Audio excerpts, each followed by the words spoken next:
A lo mejor sería bueno que ahorita que comience digan la transmisión o ya está transmitiéndose en vivo. Ya está transmitiendo. Ah, ok.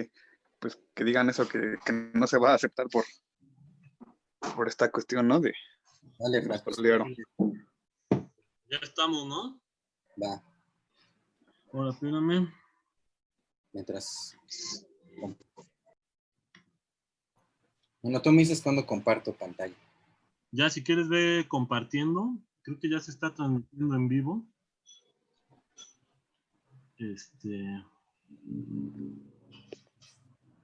Buenas tardes, compañeros. Estamos empezando un poco tarde porque sufrimos ahí un ataque de troles, de gente que empezó a transmitir video y sonido en la reunión.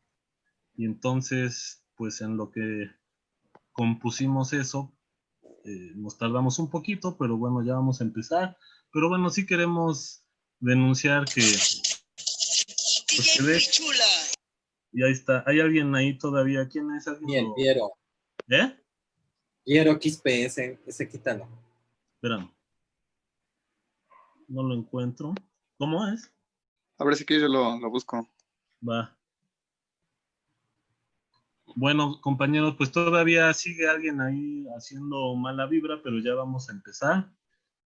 Tardamos un poco porque no nos dejaban empezar en el ánimo de que sea más interactiva la sesión, pues estamos invitando a que la gente se una a la reunión de Zoom, pero pues ahora hubo gente malintencionada que quiere boicotear esta transmisión, entonces les pedimos que hagan sus preguntas a través de las transmisiones en vivo y estaremos ahí al pendiente, sobre todo para de tener un poco de un ambiente de seguridad de que no echen a perder la reunión.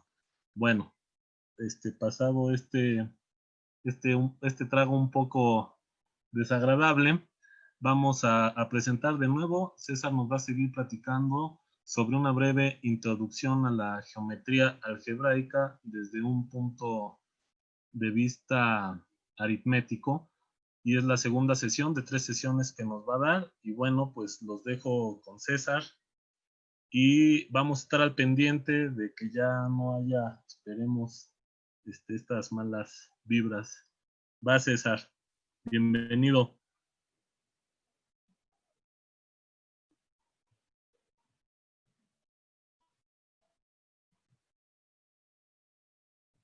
¿Sí me escuchas, César? Ya, listo. Eso es todo. Entonces vamos a continuar un poquito con esta pequeña introducción a la geometría algebraica. Es geometría algebraica sobre los enteros, ¿no?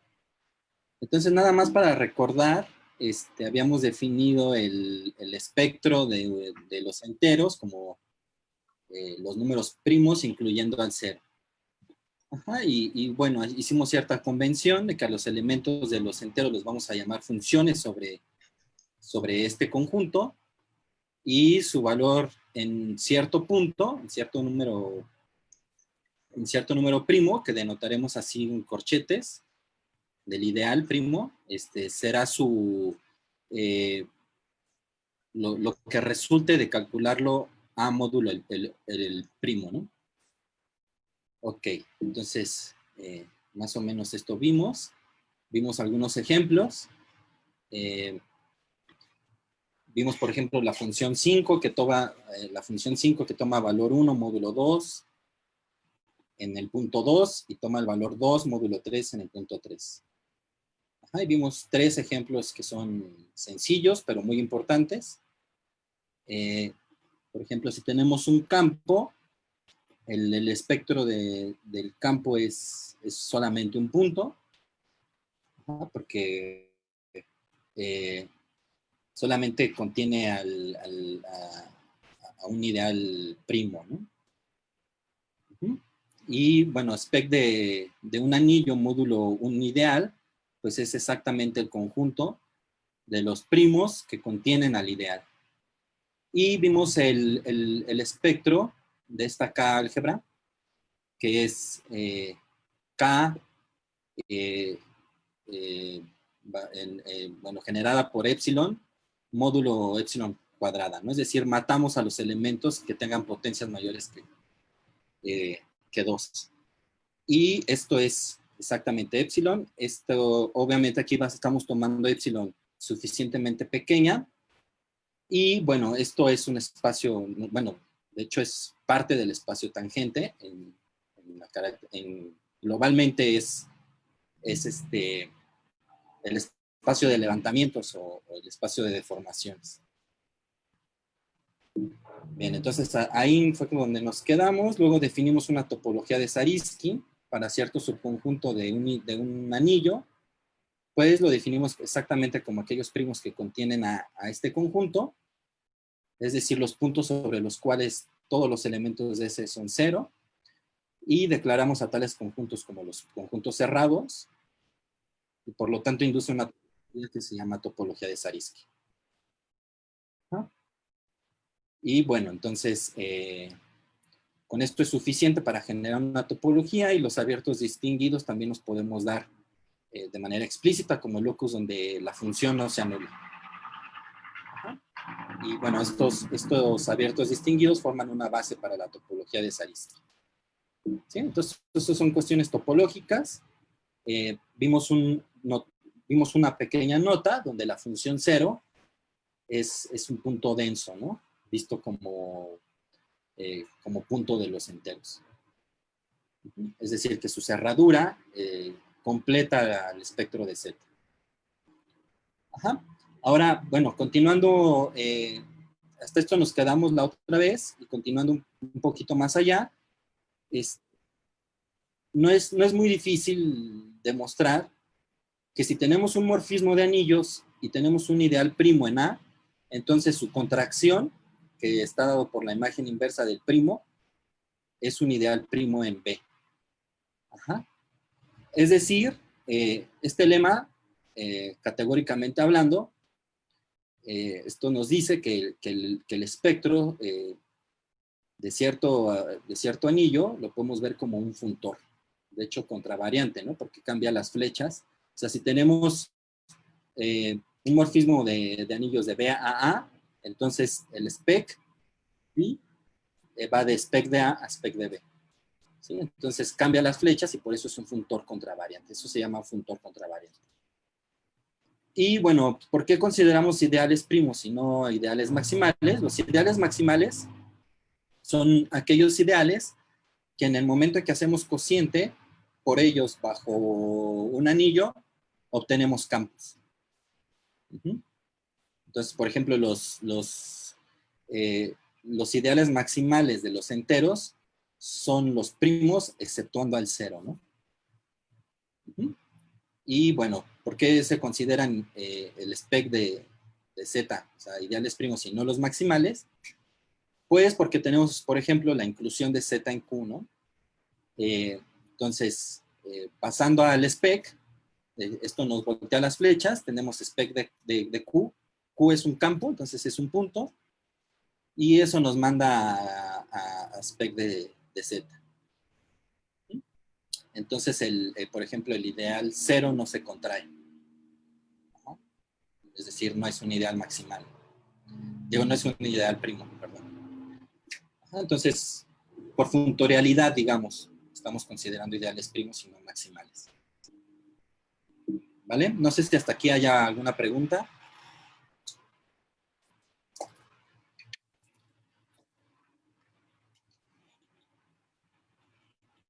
Vale, entonces si no hay preguntas, vamos a considerar ahora un anillo que es de vital importancia en todo nuestro estudio.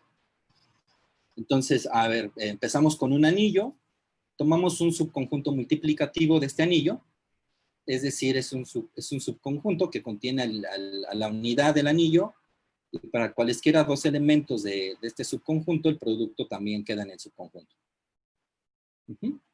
Entonces, hay dos ejemplos fundamentales de subconjuntos multiplicativos.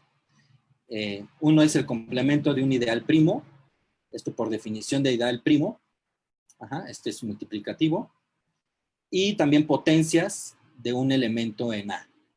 Entonces podemos tomar un elemento en el anillo y considerar todas sus potencias no negativas. Entonces estos dos forman subconjuntos multiplicativos, es muy fácil de verificar. El primero por la definición de ideal primo y el segundo por propiedades multiplicativas. Y podemos definir la localización de un anillo a lo largo de un subconjunto multiplicativo como este conjunto. Es un conjunto del producto cartesiano del conjunto con el anillo, módulo una cierta relación de equivalencia. Ajá. Entonces, dos elementos están relacionados. Si existe un elemento en el conjunto multiplicativo, tal que al multiplicar ese elemento por esta diferencia, esto es igual a 0. Entonces, a esta localización del anillo también se llama anillo de fracciones con respecto a S, o localización con respecto a S. ¿Sí? Y a una clase particular de este anillo lo denotamos por A entre S. ¿Sí? Entonces es más o menos la construcción que se tiene de Q a partir de Z.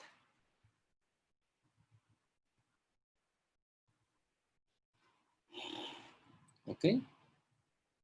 Entonces estas son construcciones y bueno, se puede definir una adición y una ley externa tal que la localización de A con respecto a un subconjunto multiplicativo nos da una estructura de anillo. Entonces este es un nuevo anillo. Ajá. Y bueno, este lema es importante también. Si tenemos un conjunto multiplicativo, consideramos la inclusión, es decir, aquí mandamos un elemento del anillo a dividir por 1. Esto es un morfismo canónico. Y por funcionalidad del spec, cambia las flechas. Tenemos el pullback, así se llama, que es la contracción de un ideal primo aquí. Entonces, esto induce una biyección, es decir, podemos calcular los ideales primos de la localización de A como aquellos ideales primos que no intersectan al conjunto multiplicativo, como conjuntos. O sea, que son ajenos. Y nada más aquí como una definición, si consideramos el conjunto multiplicativo del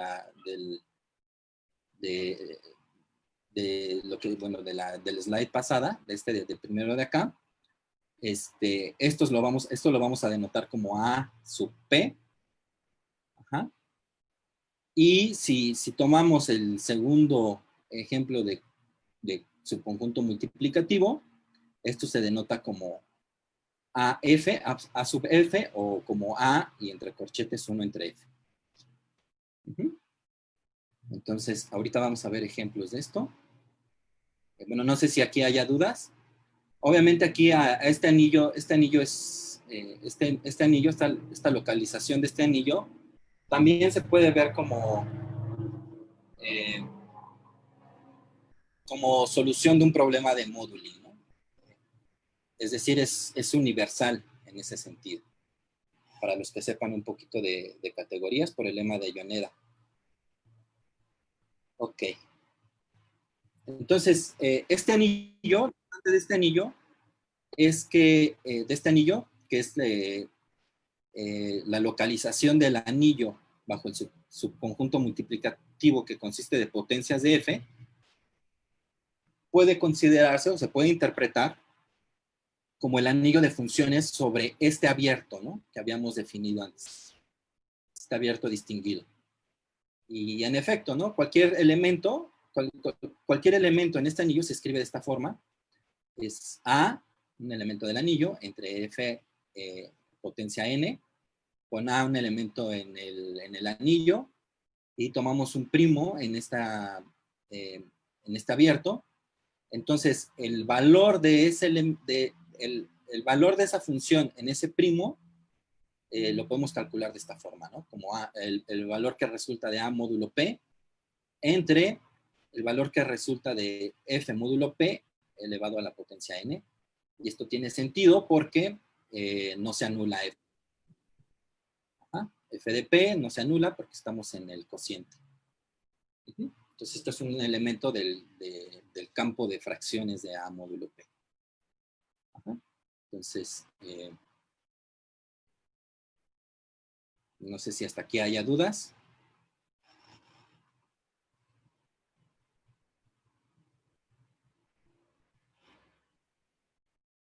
¿No hay dudas, Efrax? César, hay alguien que es que no es así, no sé si sea duda, dice la definición de campo y anillo. No sé si sea duda, pero apuntaron La eso. definición de campo y anillo, bueno, Jorge Luis Centeno Carvajal. ajá. Entonces, un anillo es un grupo abeliano que tiene una multiplicación. Ajá. Y un campo si quieres, lo puedes ver desde esta definición de localización, ¿no? Es el campo de fracciones de ese anillo.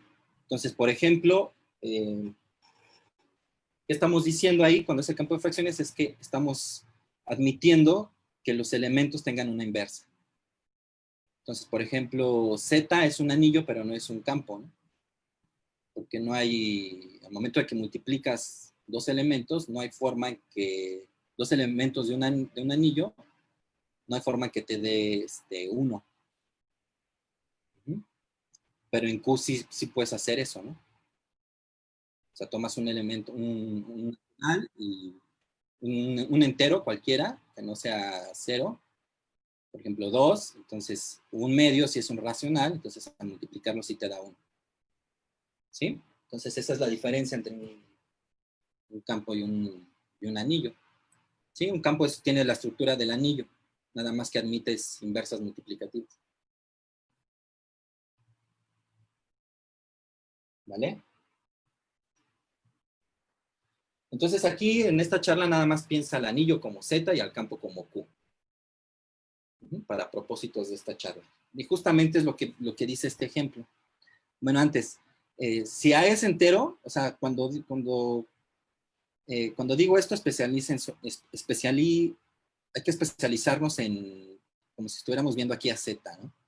Entonces, la localización, el campo de fracciones, no es más que la localización a lo largo del ideal cero. Se llama campo de fracciones. Entonces, por ejemplo, el campo de fracciones de Z es Q. Es exactamente lo que dije, ¿no? Invertimos todos los elementos excepto el cero. Ajá. Y, por ejemplo, la localización de Z a lo largo de ideales primos son aquellos que tienen esta forma, son cocientes, A entre B, de tal forma que el primo no divide a B, perdón. Ajá. Entonces, este es un subanillo de Q, y de hecho es algo que se llama anillo de evaluación discreta. ¿Sí? Estos ejemplos tal vez se los encuentren en la charla de Adrián después. ¿Vale? Y ahorita vamos a ver ejemplos de esto, ¿no? Muy particulares.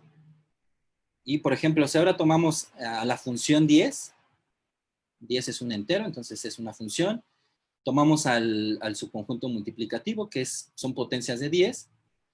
Entonces, por notación, la localización de Z alrededor de este subconjunto multiplicativo es Z de, aquí el corchete es 1 entre 10. Y hay que notar algo, ¿no? Que si tenemos otro subconjunto multiplicativo, por ejemplo, 20 potencias de 20, entonces la localización no hace nada, ¿no? Son los mismos anillos. Entonces, esto es porque 20 divide a 10, ¿no? Entonces, no hay problemas. Y bueno, obviamente el campo de fracciones de Z es lo mismo que el campo de fracciones de este anillo localizado, ¿no? ¿Sí? No sé si hasta aquí haya dudas. Estos son ejemplos ya muy particulares, ¿no? de localización.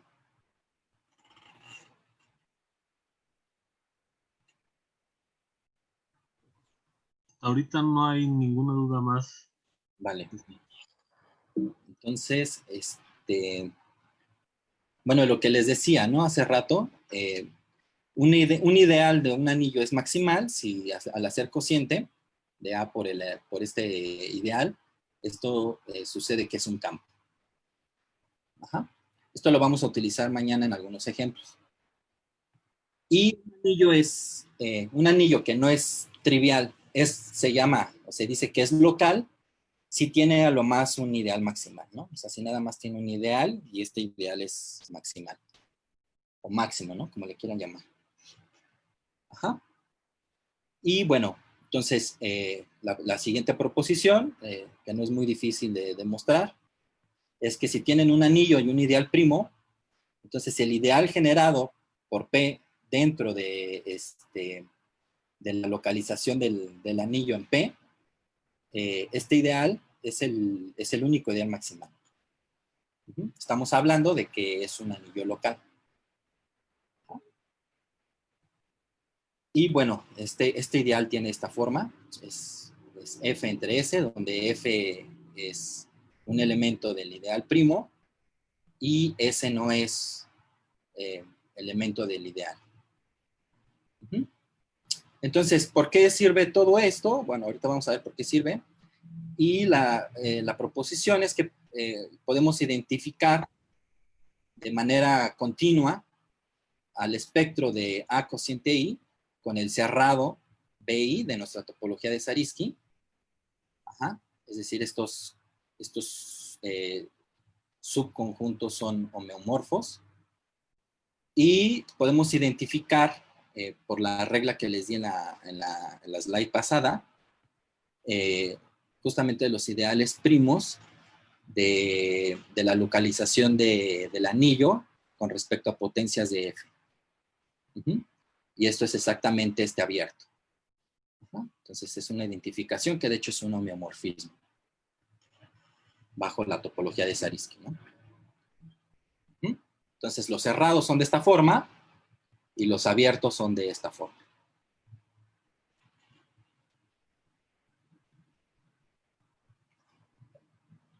¿Vale? ¿Dudas hasta aquí? Si tienen dudas, con gusto, ¿eh?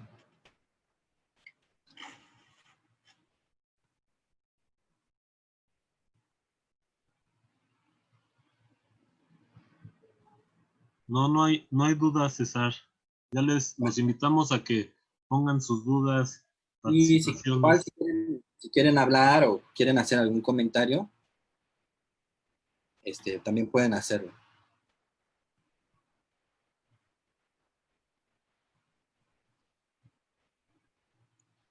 ¿Vale? Ok, ahora sí. Recuerden que para definir un esquema necesitamos un anillo, considerar los ideales primos de ese anillo y un espacio anillado. Entonces, un espacio anillado es exactamente el spec de A junto con una gavilla estructural. Entonces, el punto del principio de la geometría algebraica es ver cómo definir la gavilla estructural para poder hacer una teoría de funciones en cualquier anillo. Y bueno, entonces definimos a la gavilla de funciones como la localización del anillo bajo el subconjunto multiplicativo que consiste de las potencias de F. Ajá, y a los elementos de este anillo se llaman secciones. Y bueno, aquí hay un morfismo de restricción, es decir, si tenemos un abierto contenido en otro, podemos considerar el morfismo de restricción. Esto está bien definido. Y un teorema que no es trivial, de hecho es todo el punto de definir un esquema, es que esto nos da una estructura de gavilla, de anillos, ¿no? Sobre spec de A. Entonces no me voy a meter tanto a definir qué es gavilla, o qué quiere decir que sea una gavilla. Simplemente tomemos como la gavilla en los abiertos de la base distinguida como las localizaciones de cierto anillo. Las localizaciones de anillo en los múltiplos de F. ¿Sí? Entonces, para que sea gavilla tiene que cumplir una condición importante. Es una pregavilla. Esto es un funtor de contravariante de los abiertos a anillos. Y para que sea una gavilla hay que exigirle dos propiedades más, ¿no? Básicamente es que puedan generar una única sección a través de secciones sobre estos abiertos, ¿no? Entonces, ahí está el punto de la definición de esquema afín, ¿no? En ver que esto es una gavilla. Y podemos definir un esquema afín como el espacio anillado. A esta dupla se le llama espacio anillado. Entonces, es el espectro de un anillo junto con su gavilla estructural y con la topología de Zariski. Entonces, eso es un espacio anillado. ¿Vale? ¿Dudas hasta aquí?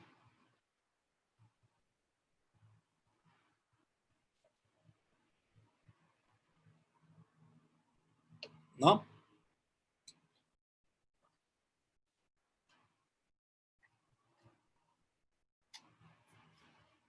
Bueno. No sé, Hay un par de, no, hay un par de preguntas en el chat. A ver.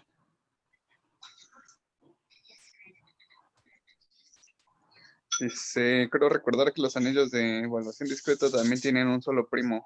¿No? No, porque ahorita vamos a ver ejemplos de anillos de evaluación discreta que no tienen solo primo, ¿no? Ok. ¿Qué otra? Sí, no, más bien creo que eran comentarios. Están en el chat de aquí de... ¿Aquí en el Zoom? Sí, aquí en el del Zoom. Ah, ok. A ver si puedo verlos.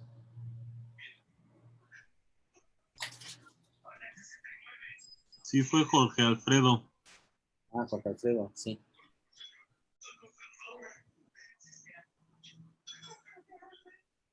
Ajá. Sí, ahorita vamos a ver un ejemplo, Jorge.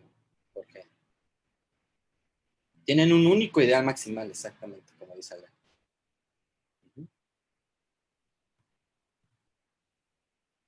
Vale. Entonces, a ver, ahora sí vamos a la parte de ejemplos, ¿no? A ver, por ejemplo, queremos ver cuál es la estructura como esquema afín de los enteros módulo 60.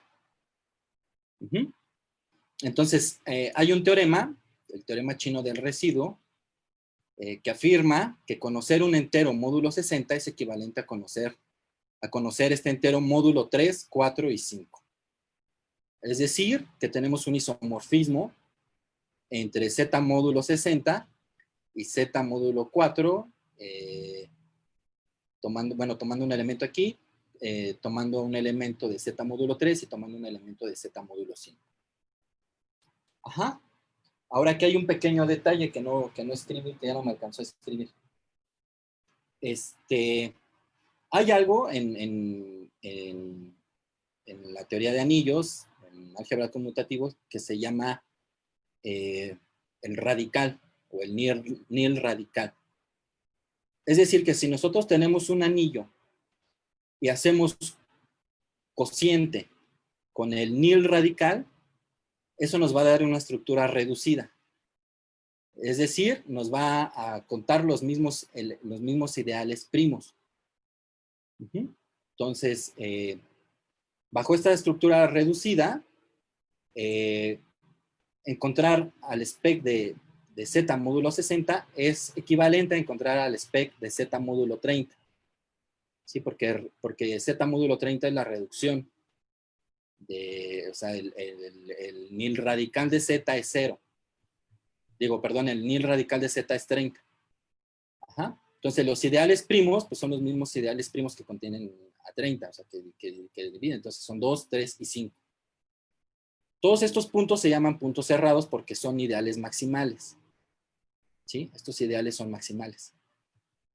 De hecho, en spec de Z, solamente tenemos un punto genérico y los demás ideales son ideales maximales. Ajá. Entonces, bueno, aquí hice un poquito de trampa, que hay como un dibujo en donde está el 2, que es un punto, está el 3 y está el 5. Ahora, pero el teorema chino del residuo me dice esto.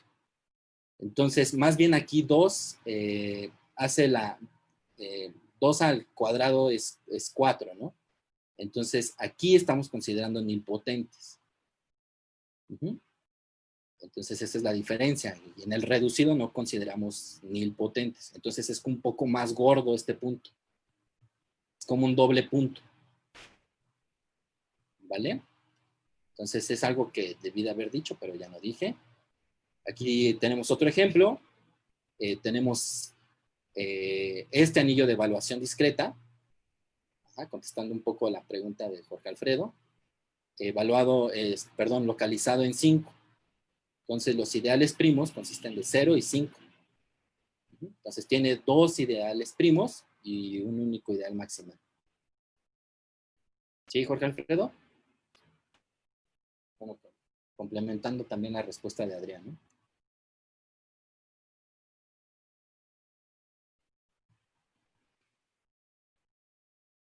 ¿Vale? No sé si haya más preguntas. ¿Hay preguntas sobre estos ejemplitos?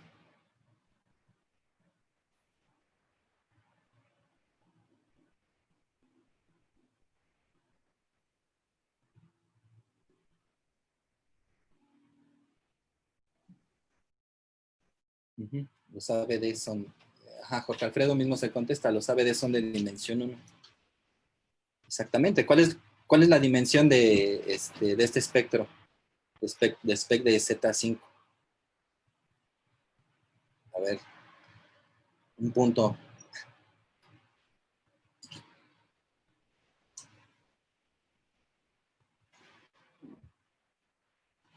Un punto al que me diga.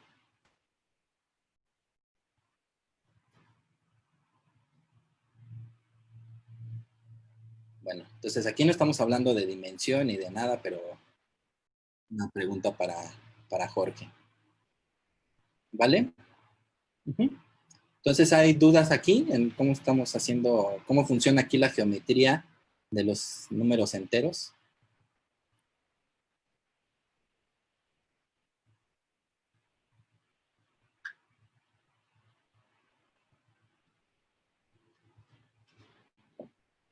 El punto de dimensión 1.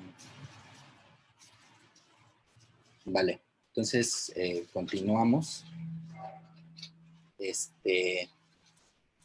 No me dejen acabar porque ya es la última slide. A ver, por ejemplo, aquí tomemos a la función 10. La función 10 es un entero. Entonces, ¿quién es spec de Z localizado en potencias de 10? Pues es más o menos fácil ver que es el punto genérico, el cerrado, el punto genérico, uniéndole productos de estos elementos. Acuérdense que estos elementos son fracciones de A un entero entre potencias de 10, multiplicados por primos que no sean 2 ni 5. Entonces, esto es un abierto. De hecho, esto se puede identificar con el abierto D de 10, ¿no? El abierto distinguido. ¿Sí? O sea, solamente se anulan en 2 y en 5 las funciones. Y aquí haciéndolo un poco con la comparación de este cociente, spec de Z módulo 10, pues son los ideales primos que contienen a 10, ¿no? Entonces solamente hay 2, es 2 y 5. Que bueno, si ustedes ven, si formamos al cerrado que consiste de la función 10, pues es exactamente el complemento de este, ¿no? Entonces tenemos D de 10 menos ese cerrado, ¿no?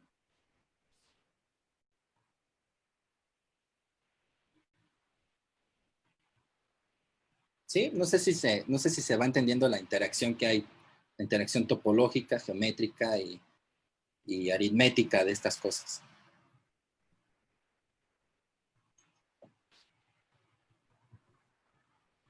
César Jefferson Gómez pregunta cuál es el lema de la Yoneda. ¿El lema de quién? Pues no sé, ve en el chat. Espero que... A ver, deja ver en el chat. Creo se parece al chat. Ah, el lema de Yoneda.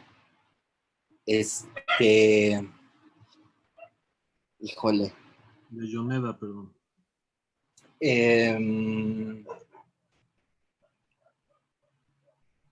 A ver, es que hay varias formas de decir que es el lema de Yoneda. Tal vez lo que voy a decir es un poco, no sea la forma correcta de decirlo.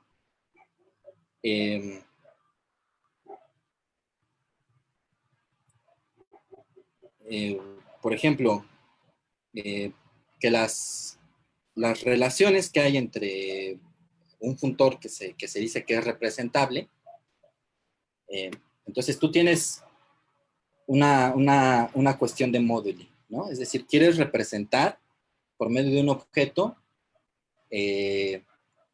a un funtor en ciertas categorías. Entonces,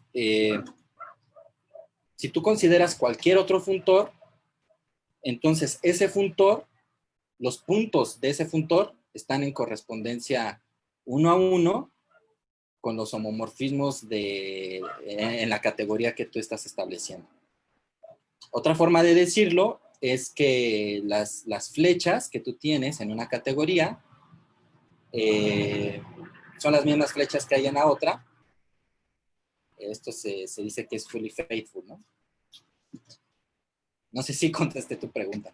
Pero bueno, el lema de Yoneda, lo importante del lema de Yoneda es que tienes representabilidad de manera única hasta isomorfismos únicos. ¿Sí? Entonces, cuando yo dije por el lema de Yoneda es que ¿cómo se llama? La localización es única, salvo isomorfismos únicos, ¿no? ¿Sí? No sé si está claro eso.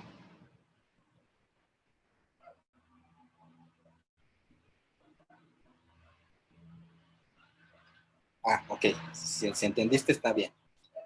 Entonces, te fijas en la categoría de funtores de una categoría a conjuntos, siempre debe de ir a conjuntos. Y bueno, hay una biyección entre los puntos de cualquier funtor y el funtor homomorfismos del anillo hacia elementos de esa categoría. ¿Sí? Entonces va a ser única, ¿no? Por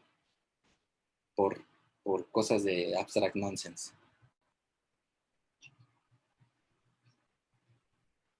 ¿Vale?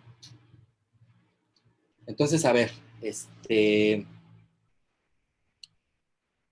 el curso de teoría de Galois vamos a ver eso.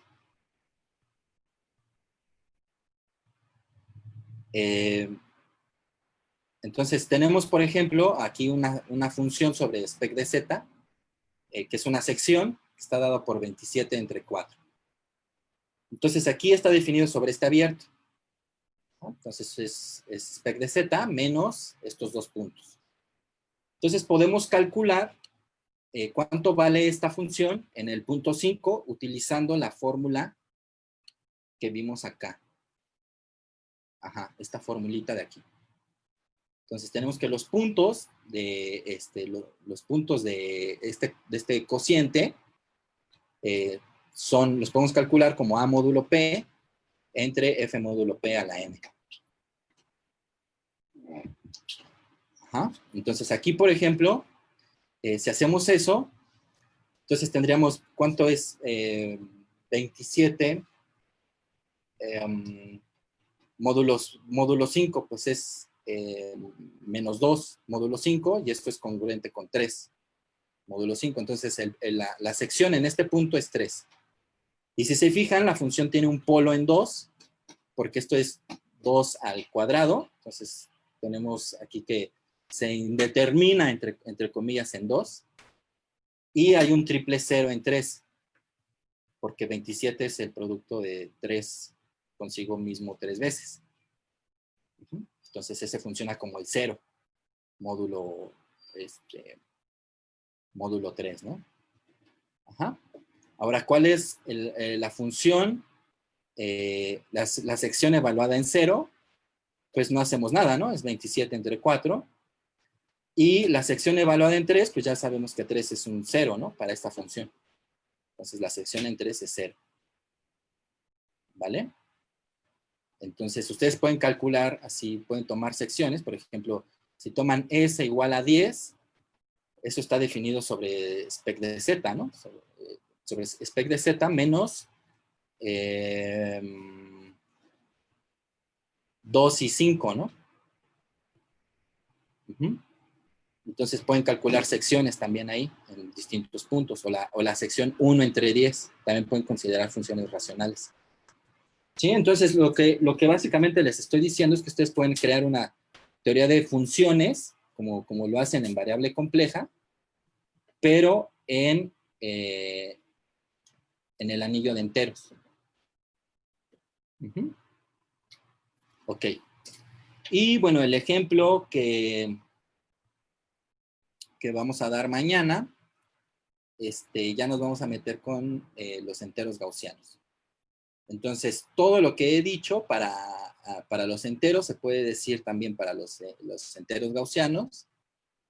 Y esto también va a formar un esquema afín. Vamos a dar la definición completa de lo que es un esquema, morfismos entre esquemas, y vamos a ver que este anillo, que se llama los enteros gaussianos, es Hola, un somos morfismo Anonymous y finito. venimos a informarles que sus computadoras acaban de ser hackeadas al igual que su reunión. Les pedimos que terminen la reunión ya o todos sus archivos serán borrados. Recuerda, somos Anonymous, ¿no? No sé qué está pasando a Fras. Bueno, el punto es que vamos a tener un morfismo que es finito, y este morfismo va a representar una cubierta que se llama etal. Entonces vamos a ver algo de eso, vamos a ver algo del grupo fundamental de esquemas, y ver qué tiene que ver, y ver qué es lo que tienen en común el grupo fundamental de esquemas con la teoría de Galois y morfismos etales finitos. ¿Vale? Entonces, no sé si hay alguna duda. Ya mañana terminamos con esta serie de charlas. Mira, César, escribió una observación Adrián en el chat, si quieres leerla. Ajá. Dice Adrián, bueno, son 2 puntos, pero creo que se refiere a algo que dijo Jorge, Alfredo, sobre los ABDs, ajá, que son de dimensión 1. Entonces, sí, pues hay un punto de dimensión 1. Entonces dice Adrián, bueno, son 2 puntos. Tiene 2 puntos, ¿no? El 0 y el ideal máximo. Dice que no lo pele, pero bueno, ya lo estoy pelando, Adrián. Dice, aún así es muy curioso porque están como encimados. Si piensas que el ideal máximo contiene al ideal 0, es como un punto dentro de otro punto. Sí, exactamente. Ajá, nada más que aquí como que lo separas, ¿no? Porque o sea, geométricamente sí se ve así, ¿no? Pero en realidad, hay que hablar con cuidado aquí sobre la topología, porque esto de que estén separados tampoco es tan cierto, ¿no? Porque no tienen propiedades de Hausdorff, ¿no? Estas cosas. Lo vimos en el ejemplo del punto genérico, ¿no? Si cerramos al punto genérico en Z, obtenemos todo el espacio. Entonces, no hay como una manera bonita de separar las cosas, ¿no? Entonces, eso se implementa por otras nociones topológicas, ¿no? Pero bueno, ese es el punto. Pero bueno, dijo Adrián que no lo pele.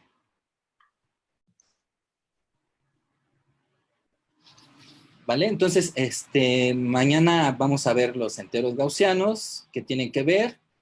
cuáles son los ideales primos, y ya para darnos una idea de qué quiere decir esta figurita de acá. Ajá. Entonces, para eso vamos a pasar por el anillo de polinomios con coeficientes en z, y ver qué tiene que ver eso con este anillo de enteros gaussianos. Y bueno, esto de aquí abajo es spec de z, dibujado como esquema afín, o como un esquema, y el de arriba es el esquema de los enteros gaussianos, que si se fijan, bueno, aquí hay como estos primos se rompen, ¿no? en spec de ZI. Entonces, hay unos que se quedan inertes, hay unos que se rompen. Esos son los primos bonitos. El 0 va a corresponder al 0 de acá, que es un poquito más grueso. Y bueno, entonces esto es una cubriente que no está ramificada, pero si digo que está ramificada, pero si le quitamos este primo 2, va a resultar ceretal y finito. Y después vamos a ver qué tiene esto que... vamos a ver que esto que le corresponde a una especie de teoría de Galois. ¿Sí? Que es... Grothendieck dio una correspondencia categórica entre las cubiertas etales finitas con cierto grupo de...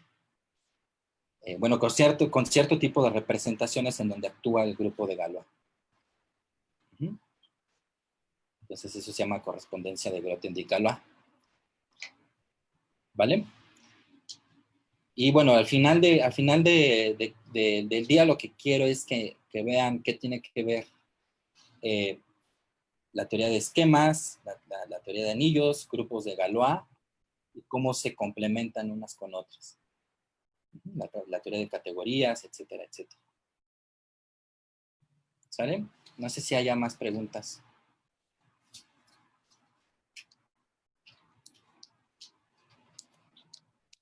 O comentarios. Adrián, ¿tienes algún comentario?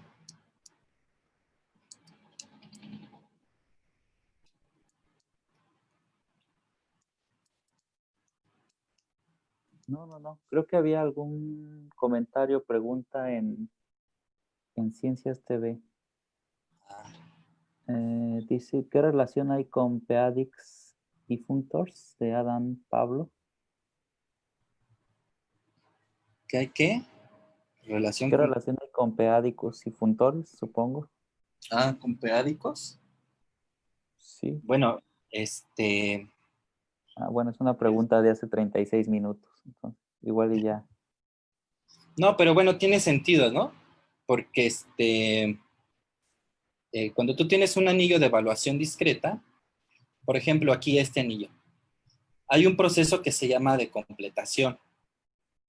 Ajá, entonces, este anillo, este tipo de anillos los puedes completar con respecto a la evaluación que tú le estás dando. Así como completas a los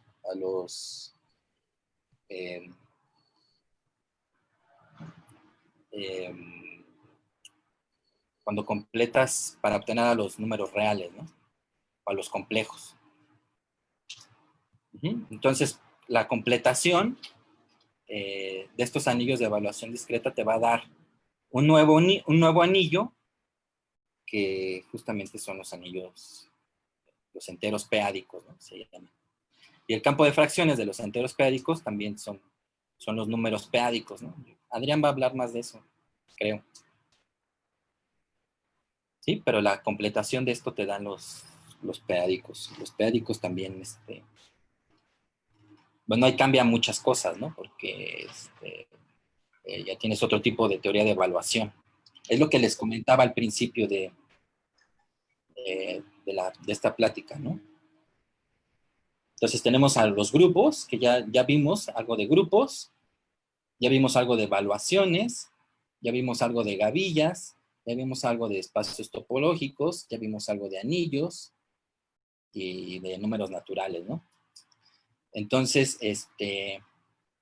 pues justamente este proceso de esta teoría de evaluaciones es lo que te va a dar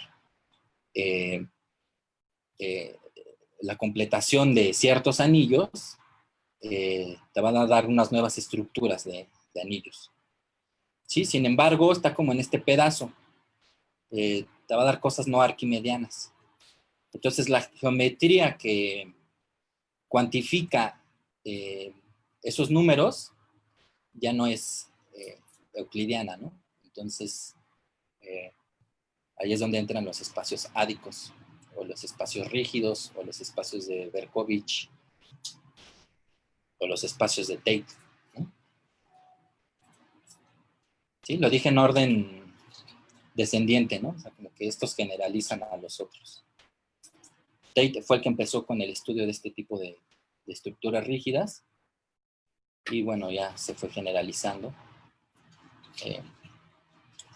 Y bueno, lo de ahorita son los espacios ádicos, ¿no? Entonces, por ejemplo, un espacio perfectoide es una mezcla entre estas cosas, ¿no? Es un espacio ádico con ciertas valuaciones y obtienes anillos, campos, etcétera, etcétera. Y haces un proceso similar a lo que haces en teoría de esquemas. Ajá, como lemas de pegado, defines quiénes son tus abiertos elementales, nada más que ahí los abiertos elementales son muy distintos. Por eso se juega con los enteros preádicos, ¿no? Porque tienen como más estructura de... se pueden ver más como una serie de potencias, ¿no? Una serie de Laurent, ¿no?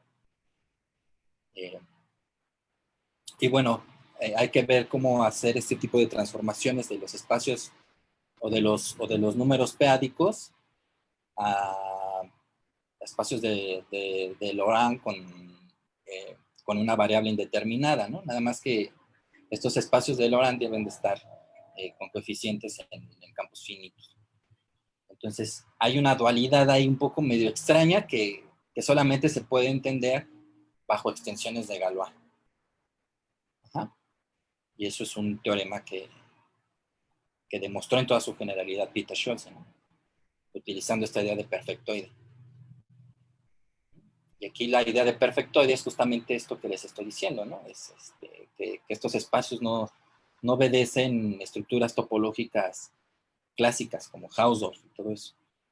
Entonces, le pides más estructura a estos campos o a estos anillos, ya no va a existir el spec de Z, sino tienes que meterle otro tipo de estructura que tenga que ver con la evaluación, y eso va a formar, digamos, un abierto que tiene forma de series de potencias, ¿no? Entonces, ahí es donde puedes hacer más grande tu espacio y heredarle propiedades topológicas que los esquemas no te dan. ¿Mm?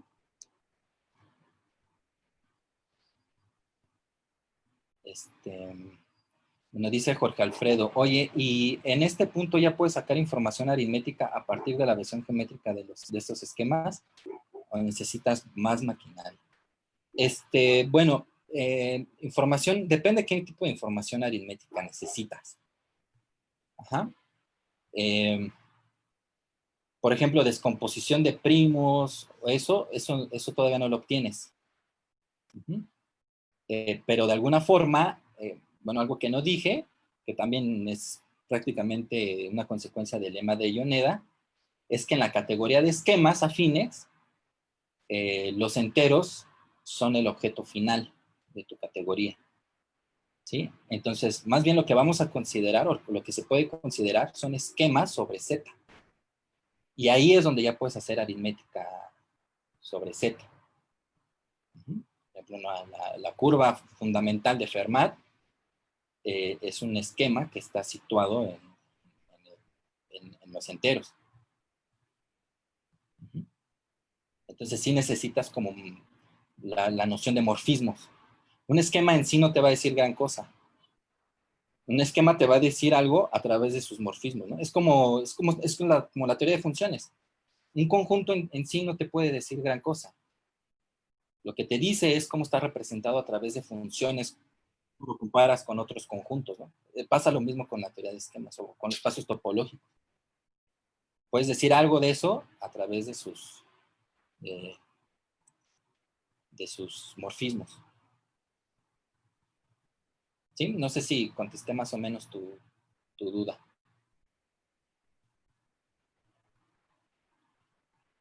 Vale. Entonces sí, eso es lo que quiero hacer, ¿no? Como una primera idea de qué es un morfismo. ¿Cuál fue el primer resultado en esta área que te fascinó? ¿En cuál área? En la estructura de esquema, geometría aritmética, pues el último teorema de Fermat, ¿no? ¿Sí? Bueno, yo nunca he leído el paper de Andrew Wiles, pero lo que pasa es que el último teorema de Fermat es como la cúspide de muchas cosas. Y bueno, hay muchos matemáticos que iniciaron con este tipo de teorías. Y bueno, fue muy, muy profundo su entendimiento, ¿no? Sobre todo de esto que te estoy diciendo, de los grupos de Galois. Entonces, básicamente es un problema de, bueno, Serre pasó por ahí, ¿no? Es un problema de teoría de Galois. ¿Sí? Bueno, Adrián es el experto en eso. Tal vez estoy diciendo alguna mamada, Adrián. No, todo bien. Pero sí, ¿no? Eso es como uno de los resultados más sorprendentes. El otro es la cohomología de tal, ¿no? Cómo resuelve las conjeturas de Weil. Eso también es bastante sorprendente. De hecho, yo creo que son como de los Deligne como que formó la estrategia, ¿no? Para atacar problemas aritméticos a través de la cohomología de tal. Y bueno, hay otro tipo de cohomologías, ¿no? Que ya no miden la cohomología de tal. Pero sí. Por ejemplo, la cohomología rígida que te da la correspondencia de Langlands, ¿no? Al menos en grados pequeños, ¿no? O sea, el último teorema de Fermat forma parte de las conjeturas de las correspondencias de Langlands. Y está su parte funcional, ¿no? En la teoría de funciones, en la teoría de campos de funciones, perdón. Entonces, por ejemplo, hay un resultado, digamos, el resultado de asociar una curva elíptica a una curva modular, pues también se tiene para campos de funciones, y eso lo hizo Drinfeld, y una ley de correspondencia. Eso también a mí me pareció bastante sorprendente, ¿no? De todos modos, no tienes que pasar por la teoría de Galois. Entonces, esto es una especie, este morfismo finito y tal, es una especie de teoría de Galois.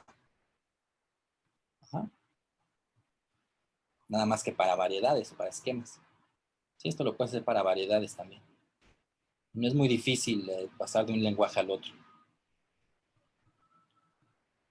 Sí, tiene un grupo asociado. Ese es el teorema de Grothendieck.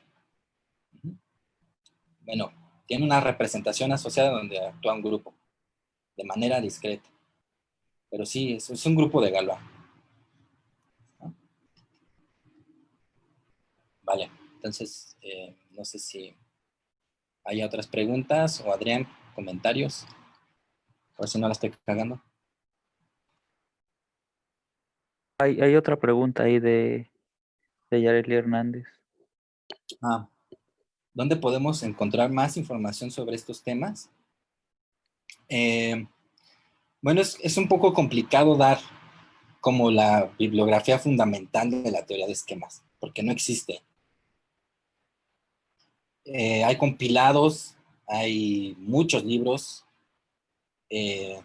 Básicamente tienes que rascarle a todos, agarrar tu ejemplo favorito y trabajarlo. Y tener en mente ese ejemplo. Si quieres hacer teoría de esquemas, tienes que tener ese ejemplo en la mente, ¿no? Porque, o sea, como dice Alfredo, puedes ir a los EGA, ¿no? Que son bueno, fueron los seminarios que dio Grothendieck sobre teoría de esquemas, y pues son miles y miles de hojas que hay que estar leyendo, ¿no? Y bueno, Harshon, por ejemplo, tiene un libro que intentó como reducir todo ese material, pero sigue siendo un poco inadecuado para entender la teoría de esquemas. Yo creo que ese es más como para investigación o para buscar alguna referencia muy explícita. Hay otros libros que se han hecho, pero así que digas, hay una bibliografía, tal vez el de Eisenbuch o Griffiths, no sé. Ese, también de Geometry of Schemes. Yo creo que ese es el más chido, digamos. De Eisenbuch. Eisenbuch. No, Harris y Griffiths es otro, ¿no? Bueno, la idea es esa, que es el Geometry of Schemes de Eisenbuch y Harris. Yo creo que por ahí sería buena idea empezar. Y ya si eres más entrona, pues te vas a los anales de los EGA o el Montfort, sí. El Montfort también, el libro rojo de Montfort. Ese también está muy bueno. De hecho, ese libro no es en realidad un libro, es un curso que dio Montfort, ¿no? Él no lo quería hacer libro hasta que le dijeron, oye, pero pues es la mejor introducción que hemos visto a la teoría de esquemas. Por eso lo hicieron libro. Hay una segunda parte, pero ya no creo que esté tan bueno como el primero. Yo creo que Montfort ya no tiene mucho que ver ahí en la segunda parte. ¿Sí? Habla más de sucesiones espectrales, trata de otra forma la teoría de cohomología. Ahora podemos ver algunos ejemplos de estas representaciones. Sí, vamos a ver uno nada más. Ajá. Ver otro está difícil. Y te voy a enseñar por qué está difícil. Y básicamente está difícil porque no vamos a ver a los proyectivos.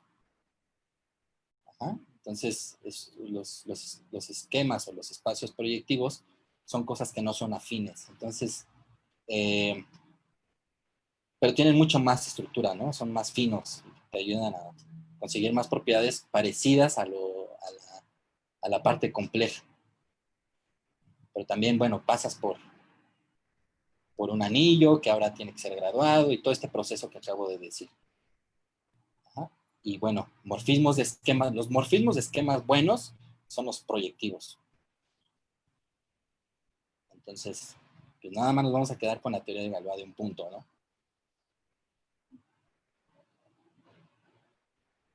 En esquemas.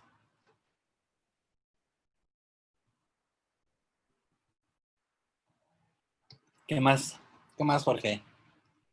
¿O alguien tiene una pregunta? La otra vez me preguntaban que si algo tiene que ver esto con la criptografía, creo, ¿no? Y bueno, la criptografía son curvas elípticas, que también se le puede dar estructura de esquema. Nada más que para darle interés o hacer algo interesante en criptografía, necesitas la reducción de spec de módulo primo, ¿no? Entonces, más bien están fijadas en el campo con P elementos. Y bueno, ahí esto está bonito porque tienes una teoría de grupos, o sea, le puedes dar una estructura de grupo a tu curva elíptica y puedes contar puntos de manera algorítmica y bueno, eso le sirve mucho a los criptógrafos, ¿no? Con la geometría proyectiva, justamente, puedes alinear puntos y ver cuál es la suma y todo eso.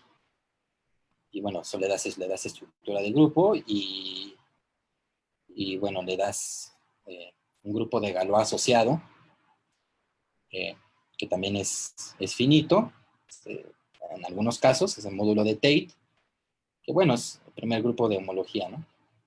De la curva elíptica sobre puntos finitos. Eso te da representaciones. Ese es todo el punto, ¿no? De obtener grupos de cohomología o de homología y obtener las representaciones adecuadas. Así lo hizo Deligne para demostrar el último teorema de Fermat.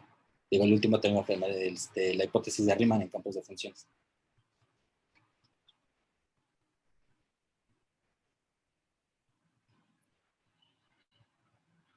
¿Sí? ¿Qué más? ¿Algo que quieran agregar? ¿Algo que quieran decir? ¿Ya perdimos a los escuchas, Efras? ¿O ahí andan? No, ahí andan escuchando. Ahí están escuchando a Oscar Camacho, que es un compa del Cimbes. También está Omar Antolín por ahí. Chin, a ver si no la cagué. No Hay algunos, por experto aquí escuchándome, yo hablando mismo. pues está bien para que se haga la interacción, todo sea en aras de aprender, de avanzar. Sí, eso sí no se los puede marear uno. Hay un tocayo, César López, Pedro A. Hernández también, que es así como banda matemática. Valente Santiago también andaba por ahí. Yo me siento en mi examen de... Antonio Salazar, Denis Rojas. Bueno, me parecen los que tengo yo de contactos, ¿no? Hay mucha gente. Hubiera dicho, ¿verdad? Que va a estar. Sebastián Dávila. Claudia está en todos lados, es omnipresente. Vero. Presente, Claudia. Vero Fernández, René. Ella sabe de curvas elípticas. Pues ya contestaste la pregunta de criptografía que había quedado Sí, pendiente. que había quedado como pendiente, ¿no? Eduardo Polo manda saludos. Gracias, saludos. Y bueno, pues a toda la gente que nos está oyendo, si tienen alguna observación, alguna pregunta, ¿Y algo que quieran decir? que quieran agregar, buscaremos algún mecanismo para que tengamos más seguridad y la gente que esté interesada pudiera estar en la reunión porque hay más interacción. Nada más que sufrimos el día de hoy un boicot. Todavía hace rato nos pusieron otro de los que habíamos dejado en la reunión, todavía puso ahí. Sí, ¿no? ¿Qué tranza? Sí, pero ese lo pude sacar luego porque tenía abierta la ventana y vi quién era, pero Hackeando aquí. un tal Soto o algo así. Bueno, en fin, vamos a ver cómo hacerle para que esto funcione, pero el chiste es que Sí. vemos muy bien, habíamos alrededor de 50 personas. Bueno, alguien dijo que tal vez por correo, o sea, que te manden a ti o a mí un correo y y bueno, así como diciendo que no soy un robot, ¿no? O algo así. Sí, podemos buscar la manera y de todas maneras estar varios de anfitriones revisando la lista, porque si te das cuenta rápido, pues lo puedes sacar. En fin, ya Sí, estaremos no es ese. aprendiendo. Sí, poco a poco estas cosas. Pues vale, muchas gracias por su atención y ya mañana termino con esto. Ok, pues, ¿alguna última pregunta a los que todavía nos escuchan por ahí? Aarón López Pedraza le da las gracias a Julio. Gracias. Adán Pablo Pero, pregunta, ¿los perfectoid spaces tienen utilidad en la post-quantum? Pregunta Adán Pablo. ¿en la qué? Post-quantum. Post-quantum. Híjole. Hasta donde yo sé, aún son pocas las aplicaciones que hay a los perfectoides. Cuando digo pocas, son pocas y muy relevantes, ¿no? Pero no he escuchado algo cuántico. ¿Tú, Adrián, has escuchado algo cuántico de los perfectoides? No, nada. He escuchado cosas motívicas, cosas como lo que les comentaba la otra vez, ¿no? De los puntos de torsión, de cohomología de variedades, de Shimura, pero así otra aplicación, no sé, ¿no? En cuántica, no sé. No, creo que no, ¿eh? No hay nada.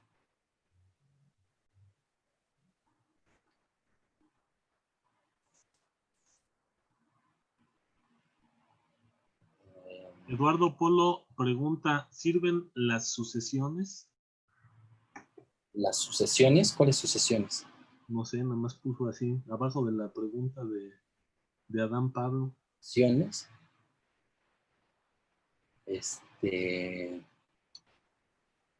Pues las sucesiones de números sí sirven, ¿no? Las sucesiones de funciones también. Las sucesiones de exactas también. Sí, todo lo que sea sucesión sirve, ¿no?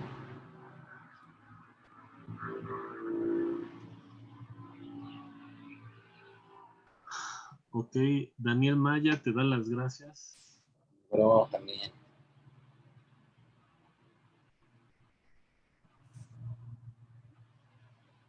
Parece que La ya banda no, probabilística hasta aquí. parece que ya no hay más preguntas. Vale, pues entonces mañana ya termino con esto y A ver, espérame, Eduardo Polo ya especificó las sucesiones algorítmicas. algorítmicas. Ah, ok. Bueno, en este contexto supongo que está hablando, ¿no? Pues yo supondría, yo tengo que decir que no sé de qué Pues está sí, o hablando. sea, es lo que estaba diciendo, ¿no? Para cosas de criptografía y eso, pues tienes un algoritmo computacional, ¿no? Te da las curvas elípticas, te dan en sí mismo un algoritmo computacional, siempre y cuando las consideres puntos en campos finitos. ¿Sí? Bueno, de hecho en los enteros hay muchas leyes que o ecuaciones definidas sobre enteros que en realidad no te dicen nada hasta que los bajas a campos finitos. Sí, eso es un principio del siglo XIX, a finales del siglo XIX, ¿no? Donde justamente consideraban no la ecuación con coeficientes enteros en sí, sino su reducción módulo en primo. Y bueno, Gauss tiene mucho que ver ahí, por ejemplo, ¿no?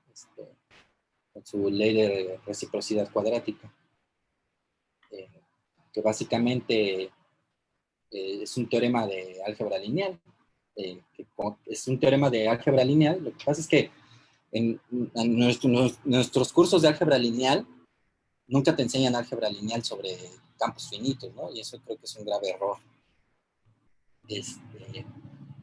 Pero el algoritmo de Gauss es un problema de álgebra lineal. Tienes que encontrar un eigenvector asociado a una transformación y, y te da una ley de reciprocidad en donde ya no cuentas a todos los números primos, sino solamente un conjunto finito de ellos. Entonces todo eso te vuelve un algoritmo.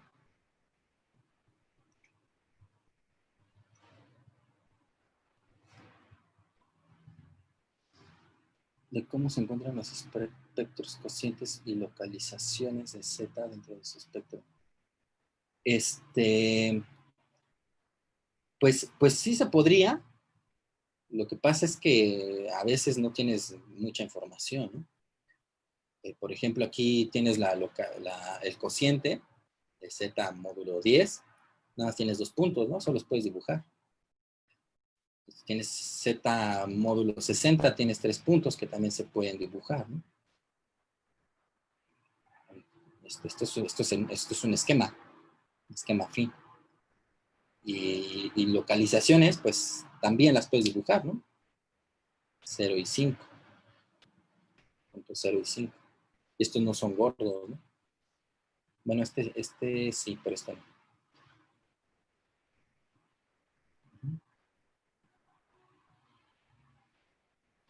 Digamos, donde encuentras más dibujos es en la parte clásica, ¿no? De variedades algebraicas.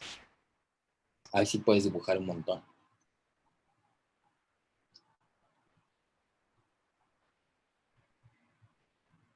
Es más como la intuición. Esto de hacer teoría de esquemas sobre los enteros contraintuitivo, ¿no? De hecho, hay una frase de Hermann Weyl, que decía que considerara las funciones, ¿cómo decía? Considerar funciones en los enteros es un acto de violencia, ¿no? Entonces sí, pues, es como contraintuitivo, pero Grothendieck vio que no es cierto.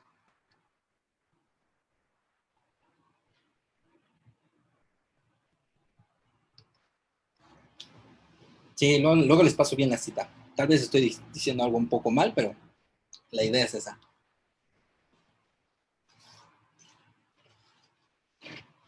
Pues si no hay más preguntas, pues ya cerramos, ¿no?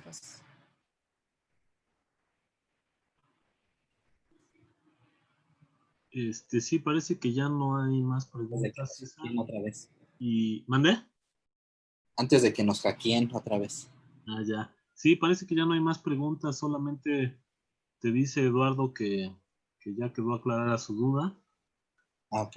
Y bueno, pues varios te agradecen y sí, ya no hay más preguntas.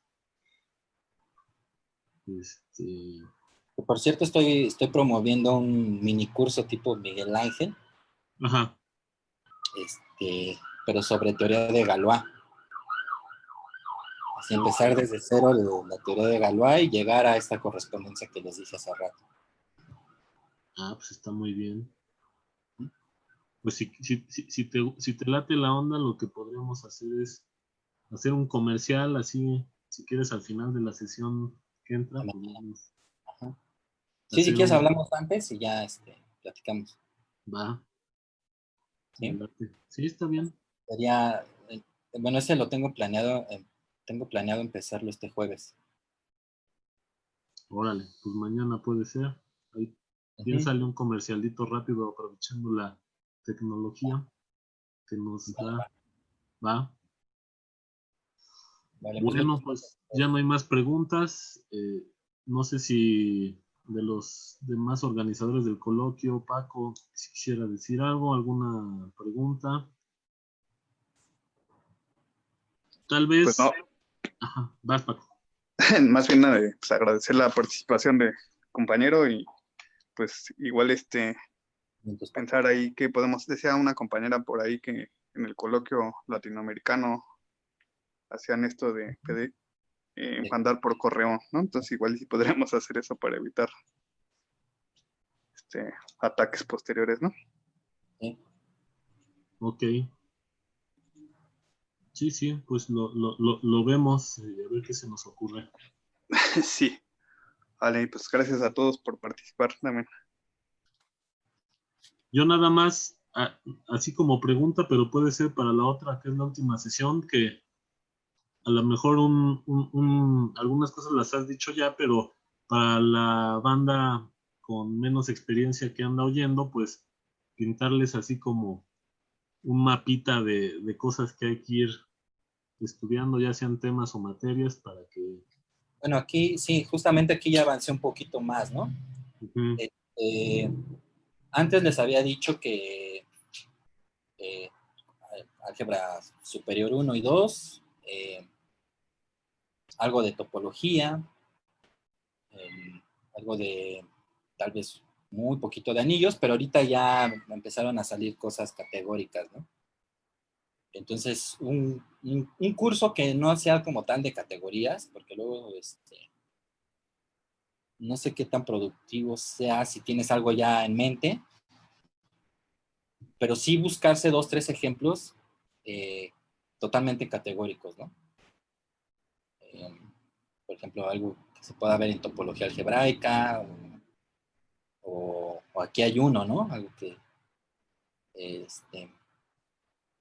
considerando a la teoría de anillos, no sé, o sea, siempre tener 3 o 4 ejemplos de cosas categóricas. También, no sé, un curso de álgebra conmutativa, ¿no? Un cursito de álgebra conmutativa es donde se ven este tipo de cosas de localización, sucesiones exactas, que la localización es un funtor exacto, Ya mañana les voy a dar otro tipo de materia como categórica, ¿no? Que vamos a tratar de calcular unas fibras, las fibras de este morfismo. Las fibras de este morfismo y ver qué tiene que ver, cómo estudiar fibras se complementa toda esta teoría, ¿no? O la visión de Grothendieck. Y eso tiene que ver con descomposición de primos, ¿no? En los gaussianos. No sé qué más se pueda, pues como había dicho, algún curso de, por ejemplo, donde vean gavillas. Esto también se puede ver de manera muy categórica. O, digamos, en un curso de superficies de Riemann eh, o de variable compleja de veras. Ahí se puede ver algo de gavillas, de homología, de cohomología. Y yo creo que eso. Ok. Pues va ¿Sí? ahí para que... Esto de anillos locales y todo eso se ve en un curso de álgebra conmutativa. Va. Por cierto, creo que todavía nadie ha dado una plática de álgebra conmutativa. Si alguien de los que está oyendo, Estaría bien una plática de álgebra conmutativa. pues en caso de que se animaran, avísenos y programamos alguna sección extra del coloquio. Pues Alfredo va. dice. ¿Mande? Porque Alfredo, ¿sabes de eso? Porque Alfredo es de Guadalajara, es un chico de Guadalajara. Ajá. Que Pues anda. que le piense, digo, no tiene que decidir ahorita así como en caliente, pero si sí cree que pueda dar un panorama del álgebra conmutativa, pues Sí, eso estaría muy bien. sí, pues digo, nos vamos a seguir viendo y ya para armarla. Vale, pues muchas gracias, Efras, y muchas gracias a todos. Va que va. Bueno, pues entonces nos vemos mañana en la tercera y última sesión de este ciclo de 3 pláticas del coloquio de orientación que nos está dando César. Le agradecemos mucho en esta breve introducción a la geometría algebraica desde el punto de vista aritmético. Mañana a las 5 sería la última sesión. Momentáneamente ya no pondremos el link de la reunión, entonces estén al pendiente en el último de los casos, pues seguir la transmisión y vamos a ver qué podemos hacer para tratar de garantizar un poco de interacción, pero al mismo tiempo que no nos estén boicoteando. Vale. Bueno, sale pues. Gracias. Sale, vale. Paco, ¿algo más? De los No, que todo, quedan. todo por acá, bien. Órale. Bueno, pues de los que quedan, ¿alguien más quiere decir algo o ya nos despedimos?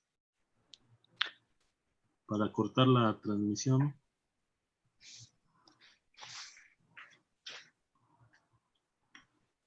No, pues creo que ya fue todo. Bueno, pues entonces tenemos la transmisión.